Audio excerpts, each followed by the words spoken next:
Felek yollarında, gül açtı bağlarında, yiğidin adı Şevko, nam salmış toprağında. Vay vay vay vay vay Şevko, Diyarbakır düzünde.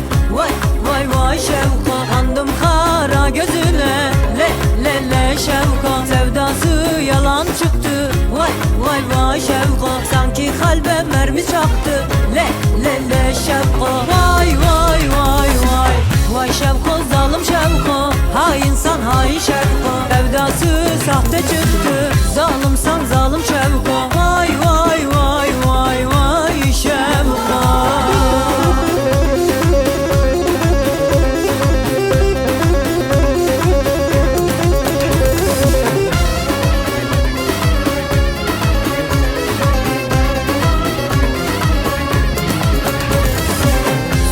Çilvan yolunda, kara köprü başında, Şevko yolu şaşırmış çapkınlığın turunda. Vay vay vay vay vay Şevko, Diyarbakır düzünde. Vay